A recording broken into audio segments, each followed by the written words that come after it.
Hello guys, welcome to Impulse. നമ്മൾ നോക്കാൻ പോകുന്ന കോഗ്നേറ്റീവ് സൈക്കോളജി, ലേണിംഗ് ആൻഡ് മെമ്മറിയുടെ റിപ്പീറ്റ് ക്വസ്റ്റ്യൻസ് ആണ്. എപ്പോഴും സ്ഥിരമായി ചോദിക്കുന്ന ക്വസ്റ്റ്യൻസ് ആണ്. കുറച്ചൊക്കെ നമ്മൾ ക്ലാസ്സിൽ ഡിസ്കസ് ചെയ്തതാണ്, അപ്പോൾ അതുകൊണ്ട് ഞാൻ അതൊക്കെ സ്കിപ്പ് ചെയ്ത് പോകുന്നുണ്ടാവും. So first one is explain Guilford structure of intellect theory ആണ്. So basically Guilford structure of intellect theory അല്ലെങ്കിൽ SI തിയറി ഒരു മൾട്ടി ഡയമെൻഷണൽ കൺസ്ട്രക്ഷൻ ആണ് എന്ന് ഓൾറെഡി നമുക്കറിയാം അല്ലേ. സോ ഒരു ഒറ്റ കാര്യത്തിൽ മാത്രമല്ല സ്റ്റിക്ക് ചെയ്യുന്നത്, ഡിഫറെന്റ് പേഴ്സ്പെക്റ്റീവ് ആയിട്ടുള്ള കാര്യങ്ങളും ചെയ്യുന്നുണ്ട്. സോ ബേസിക്കലി 3 ഡയമെൻഷൻ ആണ് പുള്ളിക്കാരൻ പറഞ്ഞത്. ഫസ്റ്റ് വൺ ഈസ് ഓപ്പറേഷൻസ്, അത് മെന്റൽ പ്രോസസ് ആണ്. ഇവിടെ നമ്മുടെ മെമ്മറി അല്ലെങ്കിൽ നമ്മൾ ചിന്തിക്കുന്ന രീതി, പ്രോബ്ലം സോൾവിങ്, ഇവാലുവേറ്റിംഗ് ഇങ്ങനെയുള്ള കാര്യങ്ങളായിരിക്കും ഓപ്പറേഷൻസിനകത്ത് ഉണ്ടാവുക. 2 കണ്ടക്ട്സ് ആണ്. സോ ഇവിടെ നമ്മുടെ വിഷ്വൽ, ഓഡിറ്ററി, സിംബോളിക്, സെമാറ്റിക് ബിഹേവിയറിലാണ്. And last one is product അല്ലെങ്കിൽ ഔട്ട്പുട്ട് ആണ്. സോ ബേസിക്കലി നമ്മൾ റിലേഷൻസ്, ട്രാൻസ്ഫോർമേഷൻസ് ഇങ്ങനെയുള്ള കാര്യങ്ങളൊക്കെ അല്ലേ, ഇതൊക്കെയാണ്. സോ ഗുളിഫോർഡ് ഏകദേശം 120 ഡിസ്റ്റിങ്ക്റ്റ് ഇന്റലക്ച്വൽ എബിലിറ്റീസ് കണ്ടുപിടിച്ചു എന്നുള്ളതാണ്, അല്ലെങ്കിൽ പുള്ളിക്കാരൻ ഡിഫൈൻ ചെയ്യുന്നുള്ളതാണ് നമ്മൾ ക്ലാസ്സിൽ പറഞ്ഞ കാര്യമാണ് കേട്ടോ. It's very very important. മിക്കവാറും ക്വസ്റ്റ്യൻസ് ഒക്കെ ചോദിക്കാനുള്ള ചാൻസ് ഭയങ്കര കൂടുതലാണ്. ഈ 3 കാര്യം നിർബന്ധമായിട്ട് അതിൽ ഉൾപ്പെടുത്താനായിട്ട് ശ്രമിക്കുക. രണ്ടാമത് പാസ്റ്റ് തിയറി ഓഫ് ഇന്റലിജൻസ് ആണ്. സോ പാസ്റ്റ് തിയറി പ്രൊപ്പോസ് ചെയ്ത് ഡാസ്, നഗ്ലിയർ ആൻഡ് ക്യൂർബി ആണ് കേട്ടോ. ആരൊക്കെയാണ്? ദാസ്, നഗ്ലിയർ ആൻഡ് ക്യൂർബി ആണ്. സോ ബേസിക്കലി ഒരു ഇന്റലിജൻസിന് അല്ലെങ്കിൽ ഇന്റലിജന്റ് പ്രോസസ്സിന് എസെൻഷ്യൽ ആയിട്ടുള്ള കുറച്ച് കാര്യങ്ങളാണ് പുള്ളിക്കാരൻ പറഞ്ഞത്. ഇവർ ഇത്രയും പേര് പറഞ്ഞത്. The first one is planning. So planning എന്താണ്? Involve decision making, problem solving and formulating strategies. ഈ കാര്യങ്ങളാണ് പറയുന്നത്. Decision making, problem solving and formulating strategy ആണ്.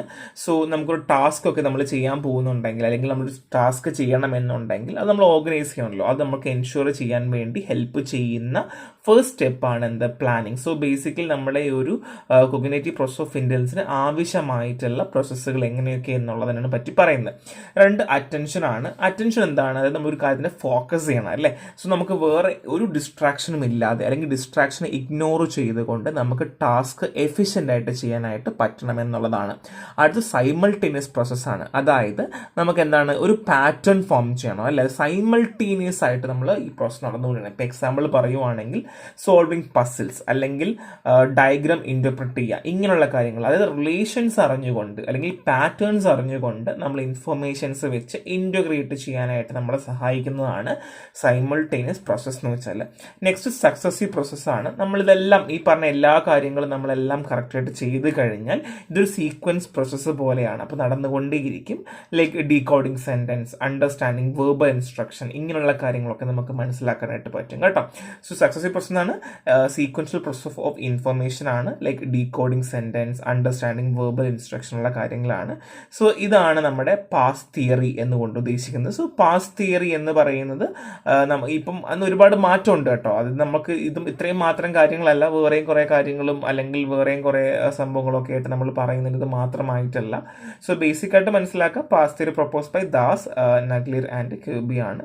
So 4 cognitive process essential for intelligence. ഒരു ഇന്റലിജൻസിന് ആവശ്യമായിട്ടുള്ള അല്ലെങ്കിൽ ബുദ്ധിപരമായിട്ട് നമ്മൾ പറയുവാണെങ്കിൽ ആവശ്യമായിട്ടുള്ള 4 കോഗ്നിറ്റീവ് പ്രോസസ്സുകൾ എന്തൊക്കെയാണ് എന്ന് പറയുന്ന ഒരു ഭാഗമാണ് എന്നുള്ളതാണ്.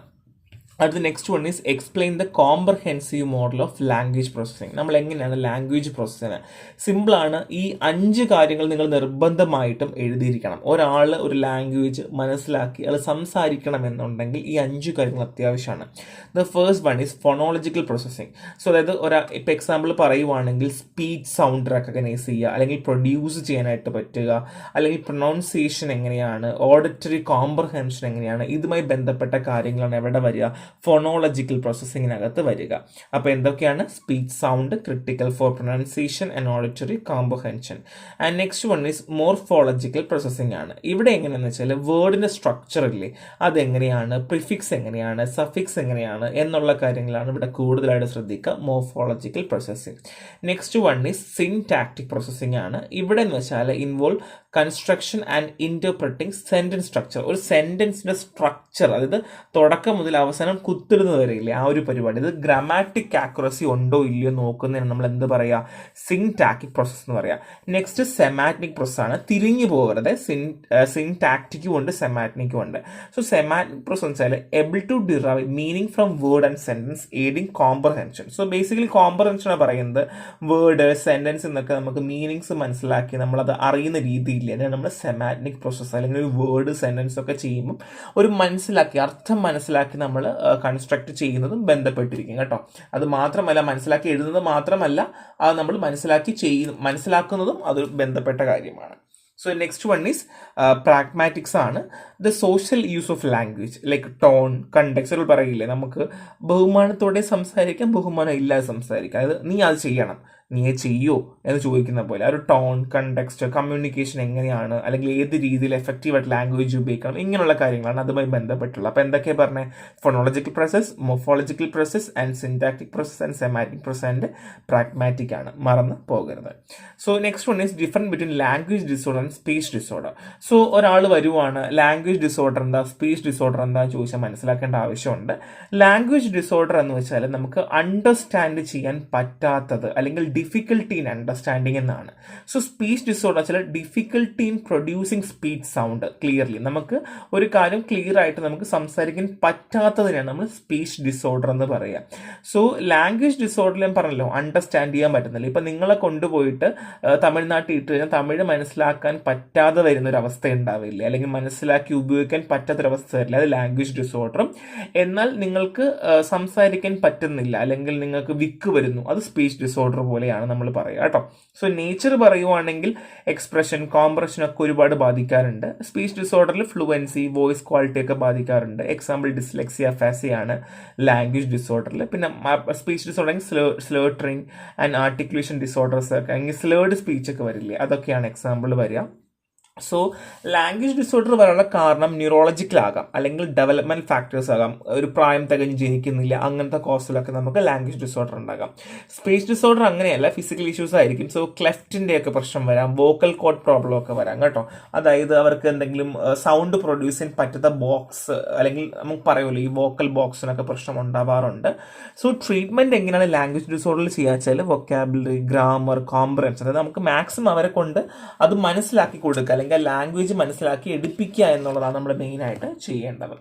സോ സ്പീച്ച് ഡിസോർഡറിൽ അങ്ങനെയല്ല, ക്ലാരിറ്റിയും ഫ്ലുവൻസിയും വോക്കൽ ടോണും ചെയ്യാനായിട്ടുള്ള കാര്യങ്ങൾ നമുക്ക് ചെയ്യേണ്ട ആവശ്യമുണ്ട്. സോ ഡിഫറൻസ് ചോദിക്കുമ്പോൾ നിങ്ങൾക്ക് ഇങ്ങനെ കോളം വരച്ച് എഴുതാം. ഇതായിരിക്കും നിങ്ങൾക്ക് സമയം ഇച്ചിരി എളുപ്പം ഉണ്ടാവുക, പെട്ടെന്ന് തീർക്കാൻ വേണ്ടി നമുക്ക് ഇതായിരിക്കും എളുപ്പം വരിക. So next one is compare contract behaviouristic theory and innate theory of language acquisition ആണ്. സോ ബിഹേവിയറിസ്റ്റിക് തിയറിയും ഇനാറ്റ് തിയറിയും തമ്മിൽ നമ്മൾ ക്ലാസിഫൈ ചെയ്യാൻ, അല്ലെങ്കിൽ കമ്പയർ ചെയ്ത് ക്ലാസിഫൈ ചെയ്യാനാണ് പറഞ്ഞിട്ടുള്ളത്. സോ പ്രപ്പോസ് ചെയ്ത് BF സ്കിന്നർ ആണ്. ഞാൻ ബിഹേവിയറിസ്റ്റിക് തിയറി ആദ്യം പറയേണ്ടാവുക. സോ BF സ്കിന്നർ ആണ്. So language is learn through imitation, practice and reinforcement. അതായത് നമ്മൾ ലാംഗ്വേജ് എങ്ങനെയാണ് പഠിക്കുന്നത്, അല്ലെങ്കിൽ ഏത് രീതിയിലാണ് നമ്മൾ ചെയ്യുന്നത്, നമ്മൾ ശ്രമിക്കുമല്ല, അല്ലെങ്കിൽ അച്ഛനും അമ്മയും പറയുന്ന പോലെ പറയാൻ വേണ്ടി ശ്രമിക്കുക, അല്ലെങ്കിൽ അതുമായി റീഇൻഫോഴ്സ്മെന്റ് ചെയ്യുക എന്നുള്ളതാണ്. സോ റോൾ ഓഫ് എൻവയോൺമെന്റ് പറയുവാണെങ്കിൽ വെരി വെരി ക്രൂഷ്യലാണ്. സോ നമ്മൾ പഠിക്കാനുള്ള ആ ഒരു അന്തരീക്ഷം, കണ്ടീഷൻ നമുക്ക് വളരെ അത്യാവശ്യമാണ്.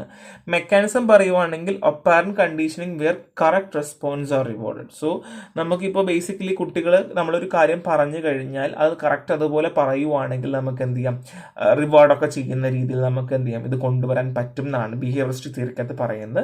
സോ ക്രിറ്റിസം ഉണ്ടായിരുന്നു, കാര്യം creative sentence formation, grammar acquisition ഒന്നും ഈ ഒരു തിയറി വഴി നമുക്ക് നടക്കുന്നുണ്ടായിരുന്നില്ല, അല്ലെങ്കിൽ പ്രോപ്പർ ഗ്രാമറിൽ പറയുന്നില്ല. കുട്ടികൾ നമ്മൾ പറയുന്ന കാര്യം തിരിച്ചു പറയുമ്പോൾ നമ്മൾ റിവാർഡ് കൊടുക്കുന്നു എന്നല്ലാതെ അവർക്ക് സ്വന്തമായ ഒരു ഗ്രാമർ അക്വിസിഷൻ ഉണ്ടായിട്ടുണ്ടായിരുന്നില്ല എന്നുള്ളത് ഒരു പ്രശ്നമായിരുന്നു. So innate theory Noam Chomsky ആണ്, ഞാൻ ഓൾറെഡി പഠിപ്പിച്ചിട്ടുണ്ടായിരുന്നു. സോ ലാംഗ്വേജ് എബിലിറ്റി എന്ന് പറയുന്നത് യൂണിവേഴ്സൽ ഗ്രാമറുമായി ബന്ധപ്പെട്ടാണുള്ളത്. അതായത് provide exposure but play a secondary role. So നമുക്ക് എക്സ്പോഷർ കിട്ടുമെന്നുണ്ടെങ്കിലും സെക്കൻഡറി റോളായിട്ടാണ് ഈ ഒരു ഇനേറ്റ് തിയറി വർക്ക് ചെയ്യുന്നത്. Activation of language acquisition device, LAD ആണ്, ഇത് നമ്മൾ ഓൾറെഡി പഠിപ്പിച്ച കാര്യമാണ്. So undervalue the role of social and എൻവയോൺമെന്റൽ ഫാക്ടേഴ്സ്. സോ ഇവിടെ നമ്മൾ ഈ ബിഹേവിയർ തിയറി പറഞ്ഞതുപോലെ സോഷ്യൽ ഫാക്ടേഴ്സോ അല്ലെങ്കിൽ എൻവയോൺമെന്റൽ ഫാക്ടേഴ്സിനെ പറ്റിയൊന്നും പറഞ്ഞിട്ടുണ്ടായിരുന്നില്ലേ. സോ അത് ക്രിട്ടിസൈസ്ഡ് ആയിരുന്നു. സോ ഇനേറ്റ് തിയറി ഞാൻ ഓൾറെഡി പഠിപ്പിച്ചതാണ് ക്ലാസ്സിൽ, നിങ്ങളത് കേട്ടാൽ മതിയാവും. അതിൽ ഇച്ചിരി എക്സ്പ്ലെയിൻഡ് ആണ്. സോ നിങ്ങൾക്ക് അധികം എഴുതാൻ പറ്റും, പക്ഷെ നമ്മൾ ഇത്രയും പോയിന്റ്സ് നിർബന്ധമായിട്ടും അതിൽ എഴുതുക എന്നുള്ളതാണ് കേട്ടോ. So describe 3 storage system of memory. So basically നിങ്ങൾക്ക് അറിയാം, sensory, short term and long term ആണ്. സോ ഇത് നമ്മൾ ഓൾറെഡി പഠിപ്പിച്ച കാര്യമാണ്. സോ ഷോർട്ട് ടേം നിങ്ങൾക്ക് അറിയാലോ 1 to 2 second and 20 to 30 second. Sensory ആണെങ്കിൽ 1 to 2 സെക്കൻഡ്. ലോങ് ടേം ആണെങ്കിൽ നമുക്ക് പീരിയോഡിക് ആയിട്ട് പോയിക്കൊണ്ടിരിക്കും. ഷോർട്ട് ടേം ലോങ് ടേമിലേക്ക് പോകാം എന്നുള്ളതും ആലോചിക്കുക. സോ ഷോർട്ട് ടേം ആണെങ്കിൽ 7+2 ഐറ്റംസ് ആയിരിക്കും. സോ മില്ലേഴ്സിൽ വെച്ചിട്ട്. ലോങ് ടേം ആണെന്നുണ്ടെങ്കിൽ നമുക്ക് ഒരുപാട് കാര്യങ്ങൾ നമുക്ക് റിട്രൈവ് ചെയ്ത് കൊണ്ടുവരാൻ പറ്റും. അവിടെയാണ് എന്താണ് സെമാറ്റിനിക്കും എപ്പിസോഡിക്കും ഉള്ളത് കേട്ടോ. സോ നിങ്ങളത് ഓർത്ത് വെക്കുക. നമ്മളത് ക്ലാസ്സിൽ പറഞ്ഞതാണ്. സോ ഞാൻ ഫർദർലി എക്സ്പ്ലെയിൻ ചെയ്യുന്നില്ല, സ്കിപ്പ് ചെയ്യാണ്.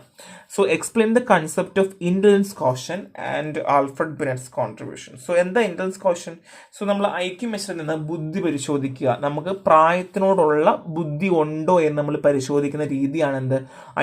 ഐക്യുവിൻ്റെ ഫോർമുലയാണ് mental age divide by chronological age into 100. മറന്നു പോകരുത്. It's very very important. മിക്കവാറും 3 മാർക്കിനൊക്കെ ചോദിക്കാനുള്ള ചാൻസ് കൂടുതലാണ്. അപ്പോൾ ആൽഫ്രഡ് ബിനെറ്റ് കോൺട്രിബ്യൂഷൻ എന്താണ്? സോ പുള്ളിക്കാരനാണ് ആദ്യത്തെ ഇൻ്റലിജൻസ് ടെസ്റ്റ് കൊണ്ടുവരുന്നത് 1905 കേട്ടോ. സോ അതുകൊണ്ട് തന്നെ ബിനെറ്റ് സിമൻസ് സ്കെയിൽ എന്ന് പറഞ്ഞിട്ട്, സോ പുള്ളിക്കാരൻ തന്നെ അഡ്വാൻസ്ഡ് വേർഷൻ ഉണ്ട് കേട്ടോ, ബിനെറ്റ് കമറ്റ് സ്കെയിൽ എന്നൊക്കെ പറഞ്ഞിട്ട് നമുക്ക് ഒരുപാട് ഉണ്ട്. സോ കുട്ടികൾക്ക് എഡ്യൂക്കേഷൻ സപ്പോർട്ട് കൊടുക്കാൻ വേണ്ടി ഐഡൻറ്റിഫൈ ചെയ്ത് കൊണ്ടുവന്ന ഒരു ടെസ്റ്റാണ് എന്ത്? Alfred Binet's contribution. ഒരു കാര്യം ആലോചിക്കുക, ഇതൊക്കെ ഇമ്പോർട്ടൻറ്റ് ഷോർട്ട് പോയിന്റ്സ് ആണ്. നിങ്ങൾ ചെയ്യേണ്ടത് ഫർദർലി എക്സ്പാൻഡ് ചെയ്ത് എഴുതേണ്ട അത്യാവശ്യമാണ്. ഇഗ്നോൻ്റെ കൂടെ ആയതുകൊണ്ട് നല്ലതുപോലെ എക്സ്പ്ലെയിൻ ചെയ്യണം, പക്ഷേ ഇത്രയും പോയിന്റ്സ് ഇൻക്ലൂഡ് ചെയ്യേണ്ട ആവശ്യമാണ്. So emphasis that intelligence is not fixed and can be improve through training. So നമുക്ക് ബുദ്ധി എന്ന് പറയുന്നത് ഒരു 18 വയസ്സ് വരെ, നമ്മൾ ഒരു മിനിമം കണക്ക് പറയുവാണ്, 18 വയസ്സ് വരെ നമുക്ക് ബുദ്ധിയിൽ മാറ്റം വന്നുകൊണ്ടിരിക്കും. അത് ട്രെയിനിങ്ങിലൂടെയും അല്ലെങ്കിൽ നമുക്ക് പല രീതിയിലും ഇമ്പ്രൂവ് ചെയ്ത് കൊണ്ടുവരാൻ പറ്റും. So introduce the concept of mental age. So പുള്ളിക്കാരൻ്റെ മെന്റൽ ഏജ് എന്നൊരു കൺസെപ്റ്റ് കൊണ്ടുവന്നത് അത് കാരണമാണ് ഐക്യു ടെസ്റ്റ് എന്ന രീതിയിലും ഒരു കോൺട്രിബ്യൂഷൻ വന്നു എന്നാണ് പറയുന്നത്. സോ ഐക്യുവിൻ്റെ ഫോർമുല മറക്കരുത്. സോ ഫസ്റ്റ് ഇന്റലിജൻസ് ടെസ്റ്റ് കൊണ്ടുവന്നാണ് Alfred Binet contribution. So next question, describe the types of aphasia. So എന്താണ് അഫാസിയ? അഫാസിയ എന്ന് വെച്ചാൽ ലാംഗ്വേജ് ഇമ്പയർമെൻ്റ് ആണ്. സോ ബ്രെയിൻ ഡാമേജ് കാരണം ഉണ്ടാകുന്ന ഒരു ലാംഗ്വേജ് ഇമ്പയർമെൻ്റ് ആണ് അഫാസിയ വെച്ചാൽ. സോ ലെഫ്റ്റ് ഹെമിസ്ഫിയറിലാണ് കൂടുതലായിട്ട് പ്രശ്നം വന്നാൽ നമുക്ക് അഫാസിയ ഉണ്ടാവുക. So Broca's aphasia, non fluent, അതായത് നമുക്ക് പ്രോപ്പർ ഫ്ലുവൻസി ഉണ്ടാവില്ല. സോ സ്ലോ ആയിരിക്കും. അങ്ങനെയൊക്കെ ഉണ്ടാകുമ്പോഴാണ് നമുക്ക് ഫ്രോണ്ടൽ ലോബിലേക്ക് വരുമ്പോൾ, അല്ലെങ്കിൽ ഡാമേജ് ടു ബ്രോക്കാസ് ഏരിയ അല്ലെങ്കിൽ ഫ്രോണ്ടൽ ലോബിൽ ഡാമേജ് വരുമ്പോഴാണ് നമുക്ക് നോൺ ഫ്ലുവൻ്റ് ആയി പോകുന്നത് കേട്ടോ. സോ ചില ആൾക്കാർ സംസാരിക്കുമ്പോൾ ഇപ്പോൾ ഞാൻ അവിടെ ഇങ്ങനെ പോയിരുന്നു എന്നൊക്കെ പറയാം, ഫ്ലുവൻ്റ് അല്ല, അവർക്ക് ഞാനവിടെ പോയിരുന്നു എന്ന് പറയാൻ പറ്റുന്നില്ല. അപ്പോൾ ഇത് നോർമലി പ്രശ്നം എന്താവുക? ഫ്രോണ്ടൽ ലോബിൽ പ്രശ്നം, ബ്രെയിനിൻ്റെ ഫ്രോണ്ടൽ ലോബിൽ ഉണ്ടാകുന്ന പ്രശ്നമാണ് സ്ലോ ആവുക, എഫോർട്ട്ഫുൾ ആവുക എന്നുള്ളതാണ്. സ്പീച്ച് പ്രോപ്പറായിട്ട് പ്രൊഡ്യൂസ് ചെയ്യില്ല. And next one is വെനിക്സ് അഫാസിയാണ്. Fluent, അത് fluent but non സെൻഷ്യൽ speech, impaired comprehension, damage two wickets area. So temporal ലോബിൽ വരുമ്പോഴാണ്, അല്ലെങ്കിൽ വിക്കറ്റ്സ് അഫാസിയ പേര് പറയുന്ന പോലെ തന്നെ വിക്കറ്റ്സ് ഏരിയയിൽ വരുമ്പോഴാണ് പ്രശ്നം വരിക. ഫ്ലുവൻ്റ് ആയിരിക്കും പക്ഷേ നോൺ സെൻഷ്യൽ സ്പീച്ച് ആയിരിക്കും കേട്ടോ. സോ ഇംപെയർഡ് കോംപ്രഹെൻഷൻ ഉണ്ടാവില്ല. അവർ സംസാരിക്കും പക്ഷെ എന്തൊക്കെയോ സംസാരിക്കുന്നത്, പക്ഷേ അവർ ഇപ്പോൾ ഇംഗ്ലീഷൊക്കെ സംസാരിക്കുമ്പോൾ തെറ്റാണെങ്കിലും പോട്ടെ കുഴപ്പമില്ലേ പറയില്ല, അതേപോലെയാണ്.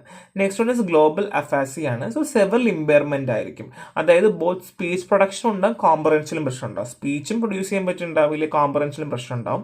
സോ എക്സ്റ്റെൻസീവ് ബ്രെയിൻ ഡാമേജ് ഉണ്ടാകുമ്പോഴാണ് ഗ്ലോബൽ അഫാസിയ ഉണ്ടാവുക. എക്സ്റ്റെൻസീവ് ബ്രെയിൻ ഡാമേജ് ആകുമ്പോൾ ഗ്ലോബൽ അഫാസിയ ഉണ്ടാവും. So next one is anomic അഫാസിയാണ്. സോ ഡിഫിക്കൽട്ട് ഫൈൻഡിങ് വേർഡ്സ് കിട്ടില്ല പക്ഷെ ഫ്ലുവൻ്റ് ആയിരിക്കും. സോ ഇൻടാക്ട് കോംപ്രഹെൻഷൻ ഉണ്ടായിരിക്കും. സോ അവിടെ വേർഡിങ്സ് കറക്റ്റ് പ്രോപ്പറായിട്ട് ഫിക്സ് ചെയ്യാൻ പറ്റില്ല. ഇപ്പം ഞാൻ അവിടെ പോയിരുന്നു പറയുമ്പോഴത്തേക്കും പോയിരുന്നു, ഞാൻ വന്നു എന്നൊക്കെ പറയുന്ന പോലെ കേട്ടോ. So next one is conductive അഫാസിയാണ്. So inability to repeat words despite understanding and fluency. So നമുക്ക് വേർഡ്സ് റിപ്പീറ്റ് ചെയ്യാൻ പറ്റാണ്ട് വരിക, ഫ്ലുവൻസി ഉണ്ടാവില്ല. സോ ഇത് damage to accurate ഫക്കൽസിയ connecting Broca's and വെക്കറ്റ്സ് area. So നമ്മൾ ഈ കണ്ടക്ഷൻ അഫാക്സിയ എന്ന് പറയുമ്പോഴത്തേക്ക് നമ്മൾ ഓൾറെഡി വെർണിക്സ് ഏരിയ പറഞ്ഞു, ആൻഡ് ബ്രോക്കാസ് ഏരിയ പറഞ്ഞു, ആൻഡ് ഫസിക്കുലാസ് ഒക്കെ പറഞ്ഞില്ലേ. അപ്പം ഈ ഫസിക്കുലാസ് കണക്ട് ചെയ്യുന്ന ബ്രോക്കാസും ആൻഡ് വെർണിക്സ് ഏരിയൻ്റെയും പ്രശ്നം കാരണമാണ് ഇത് വരുന്നത്. സോ ശ്രദ്ധിക്കുക, ഡാമേജ് ടു ആർട്ടിക്കുലേറ്റ് ഫസിക്കുലൂസ് ആണ്, അതാണ് ബേസിക് പ്രിൻസിപ്പിൾ. ഇത് എവിടെയാണ്? Conducting to Broca's and Wernicke's area. So ഈ രണ്ട് ഏരിയനെ ബാധിക്കുന്നത് കൊണ്ടാണ് എന്ത് ചെയ്യുന്നത്? ഫെസിക്കുലസ് ഏരിയ കണക്ട് ചെയ്യുന്ന ബ്രോക്കാസും ആൻഡ് വെർണിക്കൽസും ഏരിയനെയും കണക്ട് ചെയ്യുന്നതിൽ ഇമ്പയർമെന്റ് ഉണ്ടാകുമ്പോൾ, അല്ലെങ്കിൽ ഡാമേജ് ഉണ്ടാകുമ്പോഴാണ് ഈ എന്താണ്? കണ്ടക്ട് ചെയ്യുന്നില്ല. So Broca's, Wernicke's and globals and anomic കേട്ടോ, മറന്നു പോകരുത്. So next explain cultural block to personal solving. So culture block എന്താണ്? Refers to obstacle arising from cultural norms. Cultural norms കാരണം നമുക്ക് ഉണ്ടാകുന്ന ബുദ്ധിമുട്ട്, തടസ്സം. സോ വാല്യൂ, ബിലീഫ്സ്, ഇതൊക്കെ എൻ്റെ ബാക്കിലുള്ള കാര്യങ്ങളാണ് കേട്ടോ. സോ ക്രിയേറ്റീവ് തിങ്കിങ്ങിനൊക്കെ നമുക്കിപ്പോൾ ചിന്തിക്കാൻ പറ്റുന്നില്ല. ഇപ്പം നമ്മുടെ ഇപ്പം ലെസ്ബിയൻ, ഗേ, അല്ലെങ്കിൽ ബൈസെക്ഷൽ എന്ന് ക്യൂറായിട്ട് നമ്മൾ പറയും. അപ്പം നമ്മൾ പറയും ഹിന്ദു മതപ്രകാരം അങ്ങനെയൊന്നും ഇല്ല, അല്ലെങ്കിൽ ക്രിസ്ത്യൻ മതപ്രകാരം അങ്ങനെയൊന്നുമില്ല, മുസ്ലിം പ്രകാരം അങ്ങനെയില്ല. ഒരു മതത്തിനെ വെച്ച് പറയുമ്പോൾ നമുക്കിത് നമ്മുടെ ഇതിലില്ല എന്ന് പറയുന്നത് പോലെയും, അല്ലെങ്കിൽ ഇപ്പം അമ്പലത്തിൽ കയറിക്കൂടാ പ്രീഡ്സ് ആയിരിക്കുമ്പോൾ എന്ന് പറയുന്നത് പോലെയൊക്കെയാണ്. അപ്പോൾ നമുക്ക് കൾച്ചറൽ ബ്ലോക്ക് ഉണ്ടാകുന്നു എന്നുള്ളതാണ്. സോ അത് ഈ എക്സാമ്പിൾ പറയുവാണെങ്കിൽ conformity norms, pressure to address to terrestrial practice can limit innovative solution. ഇപ്പോൾ എക്സാമ്പിൾ പറയുവാണെങ്കിൽ പീരീഡ്സ് ആയിരിക്കും അമ്പലത്തിൽ പോകരുത് എന്ന് പറയുന്ന പോലെ പ്രഷർ ഉണ്ട്, നമ്മൾ ട്രഡീഷണൽ പ്രാക്ടീസ് എങ്ങനെയാണോ അതുകൊണ്ട് തന്നെ അങ്ങനെ തന്നെ പോകണം. നെക്സ്റ്റ് ഫിയർ ഓഫ് ക്രിറ്റിസിസം, നമ്മൾ ഈ ഒരു കാര്യം പറഞ്ഞ സോഷ്യൽ റിജക്ഷൻ ഉണ്ടാകുമോ, അതായത് പീരീഡ്സ് ആയിരിക്കുമ്പോഴും കുഴപ്പമില്ല നമുക്ക് ശബരിമലയിൽ പോകാം എന്ന് പറയും, മറ്റുള്ള ആൾക്കാർ നമുക്ക് പറയുമോ എന്നുള്ളത് പോലെ. പിന്നെ സ്റ്റീരിയോ ടൈപ്പിംഗ് ആണ്, believe that only cause group are capable of specific task, ചില കാര്യങ്ങൾ മാത്രമേ ചെയ്യാൻ പറ്റുള്ളൂ, അല്ലെങ്കിൽ ഇങ്ങനെയുള്ള കാര്യങ്ങൾ മാത്രമേ ചെയ്യാൻ പറ്റുള്ളൂ, അപ്പം ബയസ് ആകാം എന്നുള്ളതാണ്. Next one is resistant to change ആണ്. സോ അവർക്ക് അൺഫെമിലിയർ അപ്രോച്ചസുകൾക്ക് പോകാൻ ഇച്ചിരി പാട് കാണിക്കും, അല്ലെങ്കിൽ ഈ നമ്മൾ ഇങ്ങനെ തന്നെ പോയാൽ മതി, എനിക്ക് വേറെ ഇതിലേക്ക് പോകാൻ പറ്റില്ല, എനിക്ക് റെസിസ്റ്റൻസ് ഉണ്ടെന്നൊക്കെ പറയുന്ന പോലെ. Next one is language and communication barrier ആണ്. സോ അറിയാലോ ഡിഫറെൻറ്റ് ലാംഗ്വേജ് കമ്മ്യൂണിക്കേഷൻ സ്റ്റൈലൊക്കെ വരുമ്പോൾ നമുക്ക് അതിൽ ബാരർ ഉണ്ടാകുന്നു എന്നുള്ളതാണ്. So conformity to norms, fear of criticism, stereotyping, resistant to change, language and communication barriers മറന്നു പോകരുത്. So next question, explain Bloom's taxonomy of cognitive domain. So Bloom's taxonomy എന്ന് പറഞ്ഞാൽ 6 hierarchical level ആണ് പറയുന്നത്, 6 hierarchical level. So first one is remembering, understanding, applying, analyzing, evaluating, creating. So എന്താണ് remembering? So recalling fact and basic concept. ഇപ്പോൾ example പറയുവാണെങ്കിൽ ഇപ്പോൾ നമ്മൾ Bloom's taxonomy നമ്മൾ ഓൾറെഡി പഠിച്ചു കഴിഞ്ഞ കാര്യമാണ്, നമുക്കത് പരീക്ഷ സമയത്ത് നമുക്ക് എഴുതണം. സോ നമ്മൾ ആദ്യം റിമെമ്പറിങ്, റീകോളിങ് അല്ലേ. Next understanding, explain the idea or concept. So നമ്മൾ എന്ത് ചെയ്യുന്ന വെച്ചാൽ നമ്മൾ നോക്കും ക്വസ്റ്റ്യൻ എന്താ ചോദിച്ചിരുന്നത്, Bloom taxonomy of cognitive domain ചോദിച്ചിരുന്നത്. അപ്പോൾ നമ്മൾ എന്ത് ചെയ്യുന്നു, ഓക്കെ ഇതിന് വേണ്ടിയിട്ടാണ് നമുക്ക് ഉത്തരം എഴുതേണ്ടത്. സോ നമ്മൾ ഐഡിയ അല്ലെങ്കിൽ കൺസെപ്റ്റ് ഒക്കെ എക്സ്പ്ലെയിൻ ചെയ്തു, നമ്മൾ മനസ്സിലെടുത്ത് വെച്ചു. Next applying, using knowledge in A new situation. So നമ്മൾ എക്സാം എഴുതി, പക്ഷേ നമുക്ക് എക്സാമിന് 5 മിനിറ്റ് സമയമേ ഉള്ളൂ. സോ 5 മിനിറ്റ് സമയം കൊണ്ട് നമ്മൾ എന്ത് ചെയ്യണം, ഈ നോളജ് നമ്മൾ അവിടെ എഴുതി വെക്കണം. ഇനി അനലൈസിങ് ആണ്, break down information to part. So നമ്മൾ ഇൻട്രൊഡക്ഷൻ എന്ത് വേണം, നടുക്ക് എന്ത് എഴുതണം, ലാസ്റ്റ് നമ്മൾ എന്ത് എഴുതണം അനലൈസ് ചെയ്തു. ഇനി വാല്യുവേറ്റിംഗ് ആണ്, നമ്മൾ making judgement based on criteria. So നമുക്ക് നിലവിലുള്ള ക്രൈറ്റീരിയ പ്രകാരം നമ്മൾ ജഡ്ജ്മെന്റ് വെക്കുന്നു, എത്ര എഴുതാൻ പറ്റും, എങ്ങനെ എഴുതാൻ പറ്റും നമ്മൾ നോക്കി വെക്കുന്നു. ആൻഡ് ക്രിയേറ്റിംഗ്, നമ്മൾ എന്ത് ചെയ്യുന്നു, നമ്മൾ വർക്ക് ഉണ്ടാക്കുന്നു. Producing new or original work, നമ്മൾ എന്താണോ പഠിച്ചത് നമ്മൾ എഴുതി വെക്കുന്നു. ആ ഒരു രീതി നമ്മൾ ചെയ്യുന്നു. ഫസ്റ്റ് റിമെമ്പർ ചെയ്യുന്നു, അണ്ടർസ്റ്റാൻഡ് ചെയ്യുന്നു, അപ്ലൈ ചെയ്യുന്നു, അനലൈസ് ചെയ്യുന്നു, ഇവാലുവേറ്റ് ചെയ്യുന്നു, ക്രിയേറ്റ് ചെയ്യുന്നു. ഈ രീതിയിലാണ് നമ്മൾ എന്ത് ചെയ്യുന്നത്, ബ്ലൂംസ് ടാക്സോണമി ചെയ്യുന്നത്, മറന്നു പോകരുത്. So difference between algorithm and heuristic strategy four problem solving. So algorithm എന്താണ്, സ്റ്റെപ്പ് ബൈ സ്റ്റെപ്പ് പ്രോസസ്സാണ്, നമുക്ക് സൊല്യൂഷന് വേണ്ടി നമ്മൾ ചെയ്യുന്ന സ്റ്റെപ്പ് ബൈ സ്റ്റെപ്പ് പ്രോസസ്സാണ്. സോ ഹ്യൂറിസ്റ്റിക് എന്താണ്, ഷോർട്ട് കട്ട് അല്ലെങ്കിൽ റൂൾ ഓഫ് തമ്പ് എന്ന് പറയും, പെട്ടെന്ന് നമുക്ക് റിസൾട്ട് കിട്ടണം, അതുകൊണ്ട് നമ്മൾ പെട്ടെന്ന് ചെയ്യുന്ന ഷോർട്ട് കട്ടാണ്. ആക്യുറസി എന്ന് പറയുന്ന അൽഗോരിതത്തിൽ ചിലപ്പോൾ കൂടുതലായിരിക്കും, അല്ലെങ്കിൽ കറക്റ്റ് സൊല്യൂഷൻ വേണ്ടി നമ്മൾ സ്റ്റെപ്പ് ബൈ സ്റ്റെപ്പ് ഫോളോ ചെയ്യുന്നതുകൊണ്ട് ആക്യുറസി കൂടുതലാണ്. ഹ്യൂറിസ്റ്റിക് അങ്ങനെയല്ല, ചിലപ്പോൾ വരാം ചിലപ്പോൾ വരില്ല എന്നാണ്. കാരണം എന്താണ്, ആ നമ്മൾ ഷോർട്ട് കട്ട് അല്ലേ, മേ ബി ചിലപ്പം എറേഴ്സ് വന്നേക്കാം. സ്പീഡ് പറയുവാണെങ്കിൽ അൽഗോരിതം കുറവായിരിക്കും, ഹ്യൂറിസ്റ്റിക് കൂടുതലായിരിക്കും. എക്സാമ്പിൾ പറയുവാണെങ്കിൽ മാത്സ് പ്രോബ്ലം നമ്മൾ എങ്ങനെയാണ് ചെയ്യുക, നമ്മൾ സ്റ്റെപ്പ് ബൈ സ്റ്റെപ്പ്, അത് അൽഗോരിതം. ഹ്യൂറിസ്റ്റിക് ആണെങ്കിൽ just A password based on common pattern പ്രകാരം നമ്മൾ പാസ്വേഡ്സുകൾ ഉണ്ടാക്കിയെടുക്കുന്നു എന്ന് പറയുന്ന പോലെ. സോ ഈ ഒരു ഡിഫറൻസ് ആണ്, ഇതും ഡിഫറൻഷിയേറ്റ് ചെയ്യാൻ എളുപ്പമാണ്, ഒന്നുമില്ല, നമുക്ക് മനസ്സിലാക്കി നമുക്ക് എഴുതാൻ പറ്റുന്നു എന്നുള്ളത് മാത്രമേ ഉള്ളൂ. So next question, explain the levels of processing model by Crick and Lockhart. So level of processing, LOP എന്ന് പറയും. Model was proposed by Crick and Robert Lockhart. So ഈ രണ്ട് പുള്ളിക്കാരാണ് എന്തുകൊണ്ടുവന്നത്, LOP അല്ലെങ്കിൽ ലെവൽ ഓഫ് പ്രോസസ്സിംഗ് കൊണ്ടുവന്നത് 1972. So and alternative to multi storage model of memory. So multi storage model of മെമ്മറിക്ക് പകരം കൊണ്ടുവന്ന ഒരു ഓൾട്ടർനേറ്റീവ് ആണ് എന്നുള്ളതാണ്. പണ്ടത്തെ തിയറിയിൽ നിന്ന് മാറ്റമുണ്ട്. നമ്മുടെ sensory short term memory, long term memory ഒക്കെ പഠിച്ചില്ലേ, അതിൻ്റെ ഒരു ഡിഫറെൻറ്റ് പേഴ്സ്പെക്റ്റീവ് ആയിട്ടാണ് കൊണ്ടുവന്നത്. LOP ഫോക്കസ് ചെയ്യുന്നത് ഹൗ ഇൻഫർമേഷൻ ഈസ് പ്രോസസ്ഡ്, എങ്ങനെയാണ് ഇൻഫർമേഷൻ നമ്മൾ പ്രോസസ്സ് ചെയ്യുന്നു എന്നുള്ള കാര്യങ്ങളുമായിട്ട് ബന്ധപ്പെടുത്തി കൊണ്ടുവന്ന തിയറിയാണ് എന്ത്, ഈ LOP എന്നുള്ളത് മറന്നു പോകരുത്. സോ കീ കൺസെപ്റ്റ് പറയുവാണെങ്കിൽ പ്രോസസ്സിങ് ഇൻ ഡെപ്ത്, അതായത് ഈ തിയറി പറയുന്നത് നമ്മൾ ഡെപ്ത് ഡെപ്തിൽ നമ്മൾ ഡിപ്പെൻഡിങ് ഓൺ ദ ഡെപ്തിലേക്ക് നമ്മൾ പോവുകയും അങ്ങനെ നമ്മൾ പ്രോസസ്സ് ചെയ്യുന്നു, ഡീപ്പർ ലെവലിലേക്ക് കാര്യങ്ങൾ കൊണ്ടുപോയി ഇൻഫോർമേഷൻസ് നമ്മൾ എന്തെങ്കിലും റിമെമ്പർ ചെയ്ത് കൊണ്ടുവരുന്നു എന്നുള്ളതാണ് പുള്ളിക്കാരൻ പറഞ്ഞത്. The theory posits that memory retention depending on depth of processing. നമ്മൾ എത്രത്തോളം നമ്മൾ പ്രോസസ്സ് ചെയ്യുന്നു അല്ലെങ്കിൽ നമ്മൾ എത്രത്തോളം ആ ചിന്തയ്ക്ക് നമ്മൾ പ്രോസസ്സിങ് ചെയ്യുന്നു അതനുസരിച്ചിട്ടായിരിക്കും നമ്മുടെ മെമ്മറി റിട്ടൻഷൻ ഉണ്ടാവുക. ഇപ്പോൾ എക്സാമ്പിൾ പറയുവാണെങ്കിൽ നമുക്ക് ഡെയിലി ലൈഫിൽ ഒരു കാര്യം നമുക്ക് ചെയ്യേണ്ട ആവശ്യമുണ്ട്. അതായത് രാവിലെ എണീറ്റ് എനിക്ക് ഇന്നൊരു ജോലി ചെയ്യണം. അങ്ങനെയാണെങ്കിൽ നമ്മൾ അതിൻ്റെ മെമ്മറി റിട്ടൻഷൻ അനുസരിച്ച് കൂടുതലായിരിക്കും. ഇനി ഈ ഒരാഴ്ച മാത്രം ചെയ്താൽ മതി, അത് കഴിഞ്ഞ് ചെയ്യേണ്ട ആവശ്യമില്ല എന്ന് പറയുവാണെങ്കിൽ നമുക്ക് ഈ ഒരാഴ്ചത്തേക്ക് വേണ്ടി മാത്രം നമുക്ക് ആ ഡെപ്ത് കൊടുത്താൽ മതി. അതുപോലെ 3 ലെവൽ ഓഫ് പ്രോസസ്സിംഗ് ആണ്. First one is shallow processing. So ഇവിടെ സൂപ്പർഫിഷ്യൽ ഫീച്ചേഴ്സ് ആയിരിക്കും ഫോക്കസ് ചെയ്യുക, അതായത് physical appearance, sound of information. So basically ഇപ്പോൾ ഒരു റേഡിയോ ആണെങ്കിൽ പാട്ട് കേൾക്കുന്നു എന്ന് പറയുന്നത് പോലെ. സോ ഇന്റർമീഡിയറ്റ് പ്രോസസ്സിംഗ് ആണ്. ഇവിടെ നമ്മൾ പാറ്റേൺസ് ആയിരിക്കും നോക്കേണ്ടാവുക. സോ സെമാറ്റിക് അനാലിസിസ് എന്ന് വേണമെങ്കിൽ പറയാം. So grouping word based on category on similarity. അതായത് നമ്മളിപ്പോൾ എക്സാമ്പിൾ പറയുവാണെങ്കിൽ കാർ, സാർ എന്നൊക്കെ പറയുന്ന പോലെ ഏകദേശം സിമിലാരിറ്റി ഉള്ള വേർഡ്സ് ഒക്കെ നമ്മൾ മാറ്റി വെക്കുന്നില്ല. അതായത് ഇച്ചിരി പ്രോസസ്സിങ് കൂടുകയാണ് ചെയ്യുക, നമ്മൾ അവിടെ തന്നെ പണിയെടുത്ത് ചെയ്യുന്നു എന്ന് പറയും പോലെ. ഇനി ഡീപ് പ്രോസസ്സിംഗ് ആണ്. ഇവിടെ നമ്മൾ മീനിങ് ഫുൾ അനാലിസിസ് വെച്ചിട്ട് ഇൻഫർമേഷൻസ് ഫോക്കസ് ചെയ്ത് നമ്മൾ വെക്കുന്നു എന്നുള്ളതാണ്. ഇപ്പോൾ എക്സാമ്പിൾ സെൻറ്റൻസിൻ്റെ ഒരു സിഗ്നിഫിക്കൻറ്റ് വേർഡ്സ് സെൻറ്റൻസിൽ ഉപയോഗിക്കുക എന്നൊക്കെ പറയുന്ന പോലെ. സോ ഷാലോ പ്രോസസ്സിംഗ് ഞാൻ പറഞ്ഞു, ഒന്നും കൂടെ ആലോചിക്കുക, ലെവൽ ഓഫ് പ്രോസസ്സിംഗ് ആണ് കേട്ടോ. So alternative multi storage model of memory ആണ്. സോ എത്രത്തോളം മെമ്മറി റിട്ടൻഷൻ വേണം എന്ന് പറയുന്ന പോലെ. So shallow processing, intermediate processing and deep processing മറന്ന് പോകരുത്. സോ ഇനി എൻകോഡിങ് ആൻഡ് കണ്ടിന്യൂം. മെമ്മറി എന്ന് പറയുന്നത് നമ്മൾ എന്താ പറയുക, എപ്പോഴും ക്വാളിറ്റി ആൻഡ് ഡെപ്ത് ഓഫ് എൻകോഡിങ്ങും ബന്ധപ്പെട്ടിരിക്കുന്നു. അതായത് നമുക്ക് എത്രത്തോളം ആവശ്യമുണ്ട്, എത്ര വേണ്ടി വരും എന്നുള്ളതനുസരിച്ചിട്ടാണ്. സോ ബെറ്റർ കോഡിംഗ് ആണ് എന്നുണ്ടെങ്കിൽ എന്താണ്, better coding and long retention എന്ന് പറഞ്ഞാൽ ഡീപ്പർ പ്രോസസ്സിംഗ് ആണ്. അതായത് ഇപ്പോൾ നമുക്ക് ഒരു കാര്യം കുറേ നാളത്തേക്ക് ആവശ്യമുണ്ട്, ഒരു കാര്യം നമുക്ക് ഉപയോഗമുള്ള കാര്യമാണെന്നുണ്ടെങ്കിൽ നമുക്ക് എന്ത് ചെയ്യേണ്ടി വരും, ബെറ്റർ എൻകോഡിങ് ചെയ്യേണ്ടി വരും ആൻഡ് ലോങ്ങർ റിട്ടൻഷൻ അത്യാവശ്യമാണ്. സോ ആപ്ലിക്കേഷൻ എങ്ങനെയാണ്, എഡ്യൂക്കേഷനിൽ വളരെ അത്യാവശ്യമാണ്, അല്ലെ പഠിക്കാൻ വേണ്ടിയിട്ടൊക്കെ നമുക്ക് അത്യാവശ്യമാണ്, മെമ്മറി കൂട്ടാൻ വേണ്ടി ഹെൽപ്പ് ചെയ്യാറുണ്ട്. പക്ഷേ ഇവിടെ ക്രിറ്റിസം ഉണ്ടായിരുന്നു, lack of definition of depth, അല്ലെങ്കിൽ ഡെപ്ത് കൊണ്ട് എന്താ അവർ കൂടുതലായിട്ട് ഉദ്ദേശിക്കുന്നത് എന്നുള്ളതിനെ പറ്റി വലിയൊരു ഐഡിയ ഒന്നും ഒരു ക്ലിയർ ആയിട്ട് പറഞ്ഞു തരുന്നില്ല. ഇത് എങ്ങനെ ഡെപ്ത് നമുക്ക് മെഷർ ചെയ്യാൻ പറ്റുക, ഏത് നമുക്ക് മെഷർ ചെയ്യാൻ പറ്റും എന്നുള്ള കാര്യങ്ങളൊന്നും പറഞ്ഞിട്ടുണ്ടായിരുന്നില്ല എന്നുള്ളതാണ്.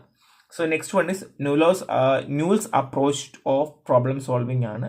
സോ ന്യൂവൽസ് അപ്രോച്ച് എങ്ങനെയായിരുന്നു എന്നുള്ളതാണ്. സോ ന്യൂവൽസ് അപ്രോച്ച് ഫോക്കസ് ചെയ്യുന്നത് ജനറൽ പ്രോബ്ലം സോൾവേഴ്സിലായിരുന്നു, GPS എന്ന് പറയും. സോ ഇവിടെ കീ കമ്പോണൻസ് പറയുകയാണെങ്കിൽ problem space. So problem space എന്ന് വെച്ചാൽ ഒരു മെന്റൽ റെപ്രസെൻറ്റേഷൻ ആണ് ഓഫ് ഓൾ പോസിബിൾ സ്റ്റേജ്. അത് നമുക്ക് പോസിബിളായ എല്ലാ സ്റ്റേജിൻ്റെയും ഒരു മെന്റൽ റെപ്രസെൻറ്റേഷൻ ആണ് എന്ത് പ്രോബ്ലം സ്പേസ് എന്ന് വെച്ചാൽ. അതായത് അല്ലെങ്കിൽ configuration that can be encountered while problem solving. So problem solve ചെയ്യുമ്പോൾ നമ്മൾ എന്തൊക്കെ കാര്യങ്ങൾ എൻകൗണ്ടർ ചെയ്യുന്നു അതുമായി ബന്ധപ്പെട്ട കാര്യങ്ങൾ. സോ ഇനിഷ്യൽ സ്റ്റേജ് ഉണ്ടായിരിക്കും, അതായിരിക്കും സ്റ്റാർട്ടിങ് കണ്ടീഷൻ. പിന്നെ ഗോൾ സ്റ്റേജ്, നമുക്ക് അത് കിട്ടുന്നത് വരെയുള്ളതിനാണ് ഗോൾ സ്റ്റേജ് പറയാം. സോ ഇനിഷ്യൽ സ്റ്റേജ് എന്താണ് നമ്മൾ തുടങ്ങുന്ന കാര്യം, ആൻഡ് ഗോൾ സ്റ്റേജ് നമുക്ക് ഡിസൈർ ഔട്ട്കം കിട്ടുന്നത് വരെ. സോ മീൻ എൻഡ് അനാലിസിസ് ഉണ്ട്.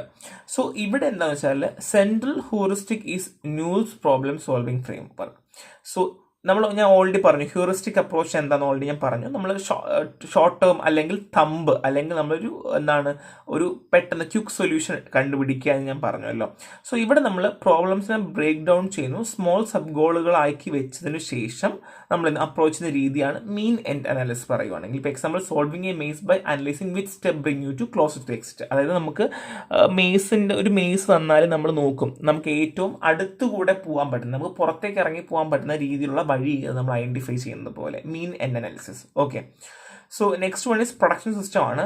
ഇവിടെ പ്രോബ്ലം സോൾവിംഗ് എന്ന് വെച്ചാൽ ഇഫ് ദെൻ റൂൾ ആണ് ഉപയോഗിക്കുന്നത്. എന്താണ് ഇഫ് ദെൻ റൂൾ ആണ് ഉപയോഗിക്കുന്നത്.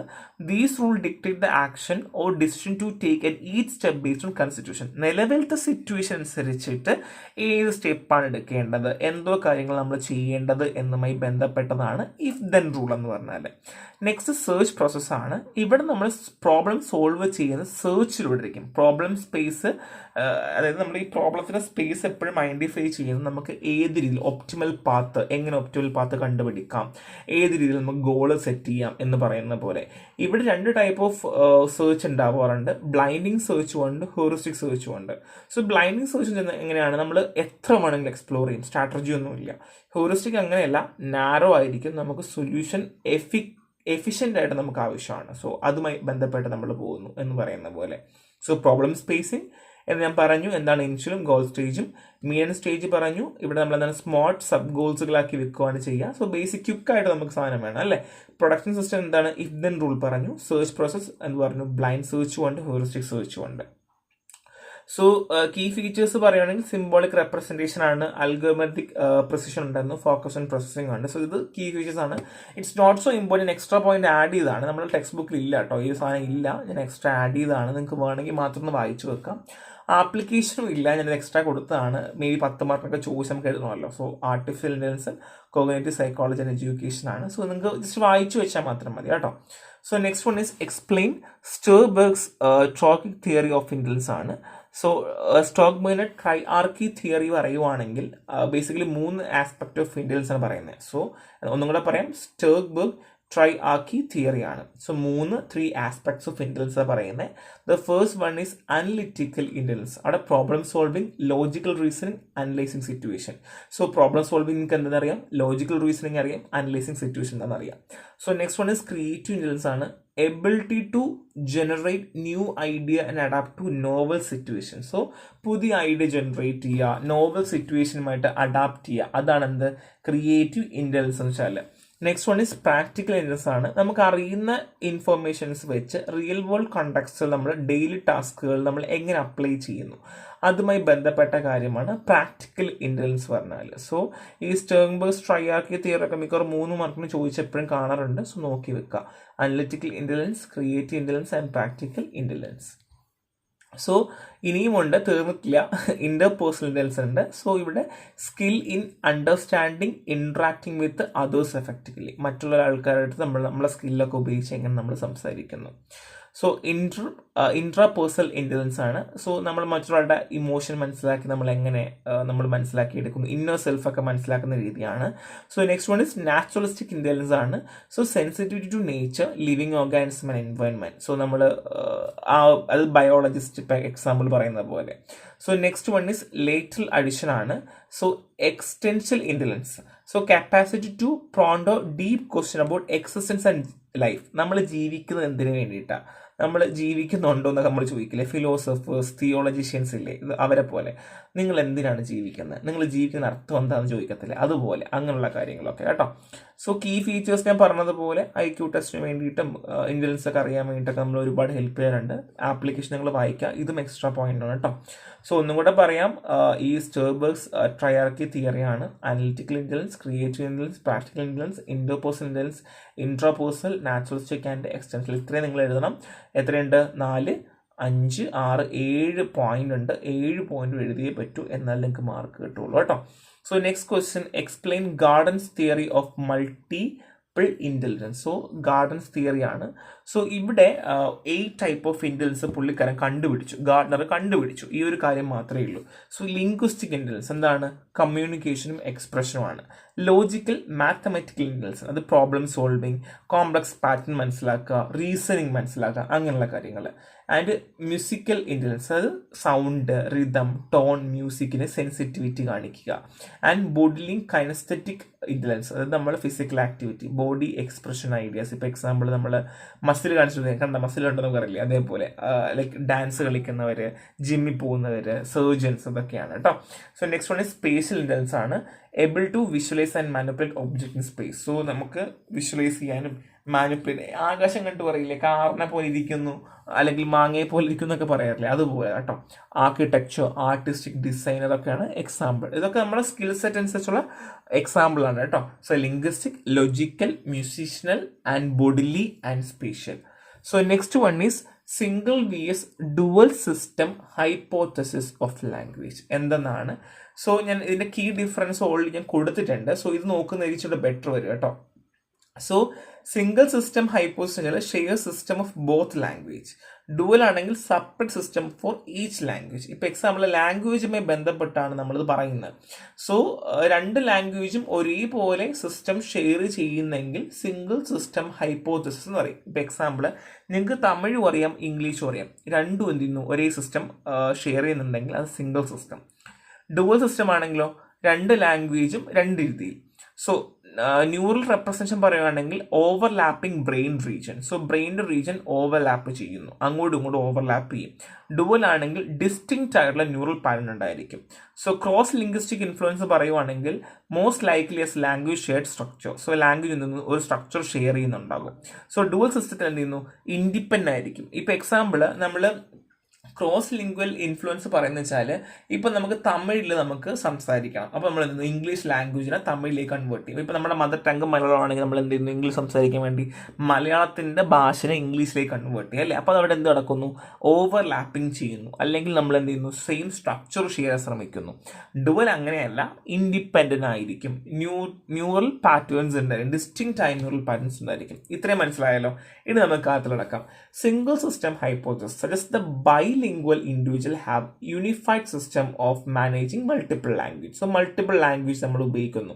സോ മറ്റടുത്താണെങ്കിലോ ഡുവൽ ആണെങ്കിലോ process that bilingual individual have separate cognate system for each language. ഓരോ ലാംഗ്വേജിനും സെപ്പറേറ്റ് ആയിട്ട് കോഗ്നേറ്റ് സിസ്റ്റം ഉണ്ടായിരിക്കും. ഒന്നും കൂടെ പറയാം, ഞാൻ നേരത്തെ പറഞ്ഞതുപോലെ ഇംഗ്ലീഷും തമിഴും. സോ ഇംഗ്ലീഷ് തമിഴും കൂടെ ഒരുമിച്ച് നമ്മൾ കൊണ്ടുപോകുമെങ്കിൽ അതെന്താണ് നമുക്ക് സിംഗിൾ സിസ്റ്റം. ഇനി ഇംഗ്ലീഷും മലയാളവും സെപ്പറേറ്റ് ആയിട്ട് കൊണ്ടുപോകുകയാണെങ്കിൽ എന്താണ് ഡുവൽ സിസ്റ്റം. സോ ഇത് മാത്രമാണ് വ്യത്യാസം. ബാക്കി പറഞ്ഞതെല്ലാം സെയിം ആണ്, ഒരു വ്യത്യാസമൊന്നുമില്ല. നിങ്ങൾ വായിക്കുമ്പോൾ നിങ്ങൾക്ക് ഒരു ഐഡിയ കിട്ടും കേട്ടോ. So next one is describe the 3 storage system of memory. നമ്മൾ ഓൾറെഡി പറഞ്ഞ കാര്യമാണ്, ഞാൻ എക്സ്പ്ലെയിൻ ചെയ്യുന്നില്ല. ഇത്രയും കാര്യം നിർബന്ധമായിട്ട് വേണം കേട്ടോ. നിങ്ങൾ 10 മാർക്ക് എഴുതിയാലും 3 മാർക്ക് എഴുതിയാലും ഇത്രയും കാര്യം നിർബന്ധമായിട്ട് എഴുതാൻ ശ്രമിക്കുക. So next one is cultural block of problem solving. So ഇത് നമ്മൾ ഓൾറെഡി പറഞ്ഞതാണ്, സോ നിങ്ങൾ വായിച്ചു പോയാൽ മതി.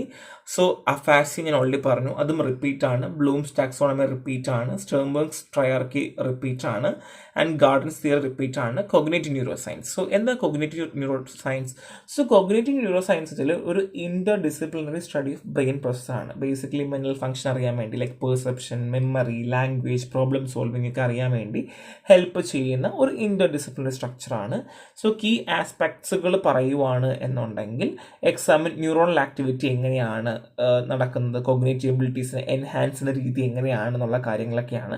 സോ ടെക്നിക്ക് നമ്മൾ എങ്ങനെയാണ് ന്യൂറോ ഇമേജിങ് ചെയ്യാം. സോ നമ്മുടെ കോഗ്നേറ്റീവ് ആക്ഷൻ നല്ലതാണോ ഇല്ലെങ്കിൽ നമ്മൾ എങ്ങനെ അറിയാം? MRI ചെയ്യാം, PET സ്കാൻ ഒക്കെ ചെയ്യാം, ഇലക്ട്രോ ഫിസിയോളജി ലൈക്ക് EEG ചെയ്യാം, MEG ചെയ്യാം. ഒരിക്കലും ECG നല്ലത് കേട്ടോ, ECG ഹാർട്ടാണ്. ഇതെല്ലാം ബ്രെയിൻ, അത് നമുക്ക് നമ്മുടെ cognition, memory, language, problem solving നല്ലതാണോ പക്കയാണോ എന്നറിയാം. നമ്മൾ എന്താ ചെയ്യുക?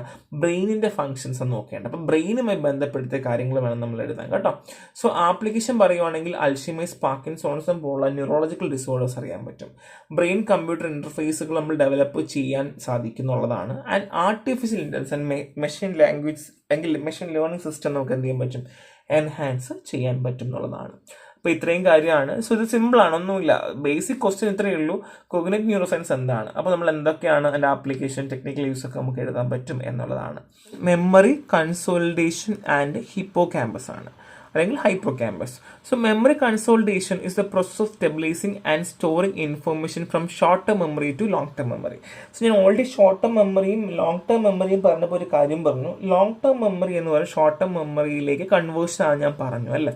സോ ഈ കൺവേർഷന് വേണ്ടിയിട്ട് അല്ലെങ്കിൽ ഈ ഒരു സ്റ്റോറിങ് ഇൻഫർമേഷന് വേണ്ടി ഹെൽപ്പ് ചെയ്യുന്ന പ്രോസസ്സിനെയാണ് മെമ്മറി കൺസോളിഡേഷൻ എന്ന് പറയാം. So role of hippocampus അല്ലെങ്കിൽ ഹിപ്പോ ക്യാമ്പസ് എന്താണ്? സോ കീ ഫംഗ്ഷൻ STMനെ LTM ആയിട്ട് കൺവേർട്ട് ചെയ്യുന്നു.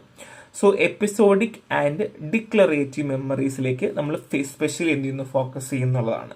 സോ മെക്കാനിസം പറയുവാണെങ്കിൽ synaptic consultation occurs within hours of learning and involves strengthening synaptic connection. So ഇപ്പോൾ നിങ്ങളെ മുമ്പിൽ ഞാൻ ഈ ഒരു മെമ്മറി കൺസോൾട്ടേഷനെ പറ്റി പഠിപ്പിക്കുവാണെങ്കിൽ നിങ്ങൾ എന്ത് ചെയ്യുന്നു? 1 മണിക്കൂർ കൊണ്ട് നിങ്ങൾ പഠിച്ച് നിങ്ങൾ സിനാപ്റ്റിക് കണക്ഷൻസ് എൻഹാൻസ് ചെയ്യുന്നു, ഓക്കെ, സ്ട്രെങ്തനിങ് ചെയ്യുന്നു. ഇനി സിസ്റ്റമിക് കൺസോൾട്ടേഷൻ ആണ്. ഗ്രാജുവലി മെമ്മറി എന്ത് ചെയ്യുന്നു? Hippocampus to neocortex from permanent സ്റ്റോറേജിലേക്ക്. Hippocampus to the neocortex from permanent സ്റ്റോറേജിലേക്ക് നിങ്ങൾ മാറ്റുവാണ് ചെയ്യുക. സോ പെർമനന്റ് നിങ്ങൾ സ്റ്റോർ ചെയ്ത് വെക്കുന്നു. ഇതാണ് ഇതിന്റെ basic mechanism. So Hippo campus and neuroplasticity facilitate new neural connection during learning. നമ്മൾ പഠിക്കുന്ന സമയത്ത് നമുക്ക് പുതിയ ന്യൂറൽ കണക്ഷൻസ് ഉണ്ടാക്കുന്നു. അതാണ് എന്ത് Hippo campus and neuroplasticity. Plasticity എന്നതാണ് നമുക്ക് മാറ്റങ്ങൾ വന്നുകൊണ്ടിരിക്കുന്നു. So facilitate new neural connections. So disorders ഉണ്ട് കേട്ടോ. സോ നമുക്ക് പുതിയ മെമ്മറീസ് ഒന്നും നമുക്ക് ഫോം ചെയ്യാൻ പറ്റുന്നില്ലെങ്കിൽ അതിനെ പറയുന്ന പേരാണ് ആൻറ്റിറോഗ്രീഡ് അംനേഷ്യ. എന്താണ് ആൻറ്റിറോഗ്രീഡ് അംനേഷ്യ?